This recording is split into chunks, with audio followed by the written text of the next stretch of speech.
દોસ્તો મારી ગુજ્જુની મોજ ચેનલમાં આપનું સ્વાગત છે। આજના વિડીયોમાં આપણે વાત કરવા જઈ રહ્યા છીએ કે પાર્વતી ભાભી અને રણજીતભાઈ આજે ગયા છે સોના ચાંદીની દુકાનમાં સોનાના દાગીનાની ખરીદી કરવા માટે। તો કયા દાગીના લીધા, કઈ કઈ વસ્તુઓની શોપિંગ કરી, અત્યારે સોનાની શોપિંગ શા માટે કરી અને કઈ કઈ વસ્તુઓ લીધી, આટલું મોંઘું હોવા છતાં કઈ કઈ વસ્તુઓની તેમણે શોપિંગ કરી। અને આજે તો પૂનમ ભાભી રિસાઈને ક્યાં જતા રહ્યા, સંજયભાઈ શું તેમને બોલ્યા કે તેઓ રિસાઈ ગયા અને રિસાઈને ક્યાં જતા રહ્યા દોસ્તો। અને આજે ફાઇનલી જેન્સોની બાધા કરી લીધી, તો રિસાઈ જવાનું કારણ શું હતું એ બધા જ પ્રશ્નોના જવાબ મળશે તમને મારા આ વિડીયોમાં। મારી ચેનલ પર નવા હોય તો ચેનલને ફટાફટ લાઈક, શેર અને સબસ્ક્રાઇબ કરી દો। Full video in life of Thakor channel દોસ્તો ફૂલ વિડીયોની લિંક ડિસ્ક્રિપ્શનમાં મૂકેલી છે, ત્યાં જઈ તમે આખો વિડીયો વોચ કરી શકો છો। આવી ટૂંકી ટચુકડી લાઈવ લેટેસ્ટ ટ્રેન્ડિંગ માહિતી મેળવવા માટે કરી દો મારી ચેનલને ફટાફટ સબસ્ક્રાઇબ। તો ફાઇનલી દોસ્તો આજે જેન્સોની પણ બાધા કરી લીધી છે। પૂનમ ભાભી માટે તો બંને દીકરીઓ એક સમાન છે।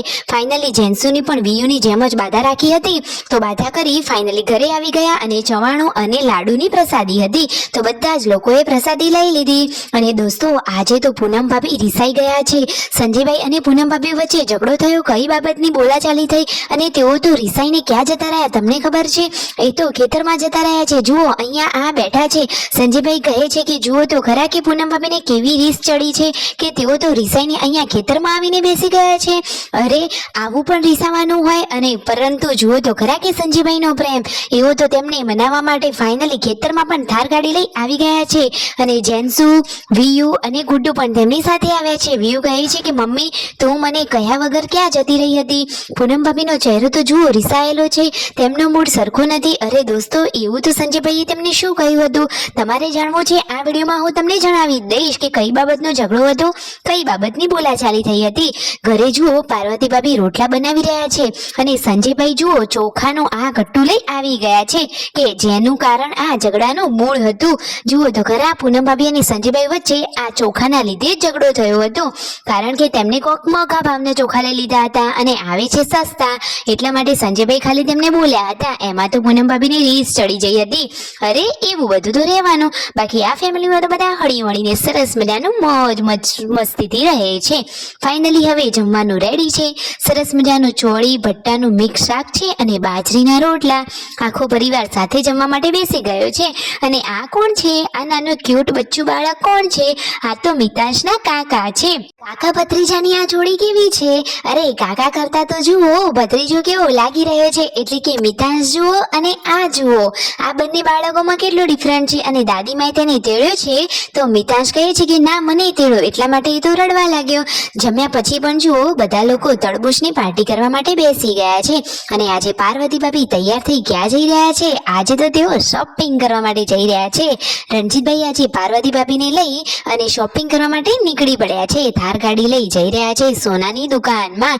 આજે તો સોનાના દાગીનાની ખરીદી કરવાની છે। તો દોસ્તો અત્યારે સોનાની ખરીદી શા માટે કરવાની છે, કોના દાગીના લેવાના છે, કઈ વસ્તુ લેવાની છે? તો દોસ્તો પાર્વતી ભાભીના બહેનના ભાણિયા માટે તેમને એક સોનાની વસ્તુ લેવાની છે અને તેમની બહેન માટે સાડી। તો જુઓ પહેલા સાડીની શોપિંગ કરી લીધી, સરસ મજાની સાડી પસંદ કરી લીધી, પછી ફાઇનલી આ શોપમાંથી તેઓ પહોંચી ગયા છે હવે સોના ચાંદીની દુકાનમાં। તો આજે દોસ્તો સોનાની આટલી મોંઘવારીમાં પણ વસ્તુ તો લેવી પડશે ને, તો ફાઇનલી હવે કઈ વસ્તુ લે છે ચાલો તમને પણ બતાવી દઈએ।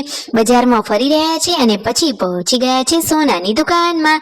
તો જુઓ રણજીતભાઈને દોરો તૂટી ગયો હતો તો રિપેર કરવા માટે આપી રહ્યા છે, પરંતુ એ ભાઈ કહે છે કે રિપેર થાય એવું નથી, કારણ કે દોરો અંદરથી પોલો છે એટલા માટે। પછી પાર્વતી ભાભી જુઓ શું કહી રહ્યા છે કે હવે જે શોપિંગ કરવાની છે એ પણ કરી લઈએ। તો ફાઇનલી દોસ્તો એમને લેવાનો હતો સોનાનો ઓમ, તો ફાઇનલી જુઓ આ રહ્યો ઓમ। દોસ્તો સોનાનો ભાવ વધારે છે એટલા માટે આટલો ઓમ પણ તેમને 5000 આસપાસ પડ્યો હતો। અને આ સેટ શું પાર્વતી ભાભી માટે લેવાનો છે? અરે ના, આ તો ખાલી જોઈ જ રહ્યા છે। અરે હાલ તો રણજીતભાઈ જોઈ રહ્યા છે, કહે છે કે ડિઝાઇન પણ મસ્ત છે, પરંતુ હાલ આ હાર લેવાનો નથી, ખાલી જોયો। પછી ઘરે જુઓ સંજયભાઈ પનીરની આ કોક નવી રેસીપી બનાવી રહ્યા છે, પરંતુ અંદરથી આ પ્લાસ્ટિક નીકળ્યું, તો આપણે પણ સાવચેત રહીએ। કોઈ પણ વસ્તુ કટિંગ કરીએ અથવા તો બજારમાંથી વસ્તુ લાવીએ તો સાવચેતી વાપરવી જોઈએ, સાચી વાત ને? જુઓ પનીર એ પણ અમૂલ બ્રાન્ડનું છે, છતાં તેમાં આવી ભેળસેળ આવું જોવા મળ્યું, તો બીજી કંપનીઓની તો શું વાત જ રહી। જુઓ તો ખરા। અને પછી આ રણજીતભાઈને મોલમાં જઈ કરિયાણાની થોડીક શોપિંગ કરી રહ્યા છે। પનીરમાંથી બનાવી હતી આ ફિંગર પનીર ટીકા વાળી મસ્ત મજાની રેસીપી। ફાઇનલી પૂનમ પૂનમ ભાભી ચૂલા ઉપર હવે રસોઈ કરવા માટે બેસી ગયા છે. રસોઈમાં બની રહી છે આજે તો એક ભીંડાનું શાક અને બીજું કારેલાનું શાક. તો સરસ મજાની રેસીપી તૈયાર થઈ ગઈ છે અને હવે ફાઇનલી ઘરે આવી ગયા છે. તેમના મમ્મી પપ્પા પણ ઓમ ચેક કરી રહ્યા છે કે કેવો છે. તો શોપિંગ સરસ મજાની કરી. તો લાઈક શેર એન્ડ સબસ્ક્રાઇબ.